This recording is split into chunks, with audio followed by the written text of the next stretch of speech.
नमस्कार, मी श्रीकांत नानी वेमुला। मी गेले 2 वर्षापासून महाराष्ट्र ऐक्यवर्धक मंडळ यांचा काम करतो आहे। यावर्षीचा थीम आहे आपला 12 ज्योतिर्लिंग।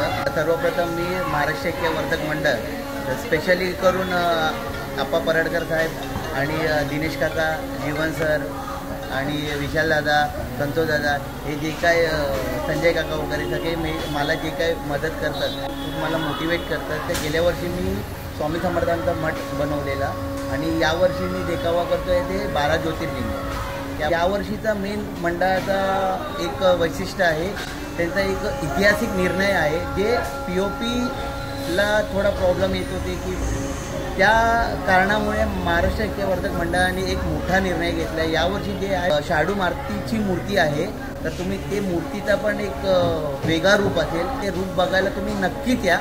कारण का हा मंडळ एक असा नाही आहे की फक्त सामाजिक कार्यामध्ये पण एवढा खूप चांगला आहे ना, म्हणजे त्यांचं वावरणं। आता मी 2 वर्ष झाले माझ्यावर ते रिलेशन मेंटेन करतात, ते कुठल्यापणाने मला समजवतात, काही चुका असल्या की ते व्यवस्थित सांगतात। यासाठी मी महाराष्ट्र ऐक्यवर्धक मंडळ आणि सगळ्यांचे खूप खूप ऋणी आहे आणि खूप खूप आभार। Thank you so much.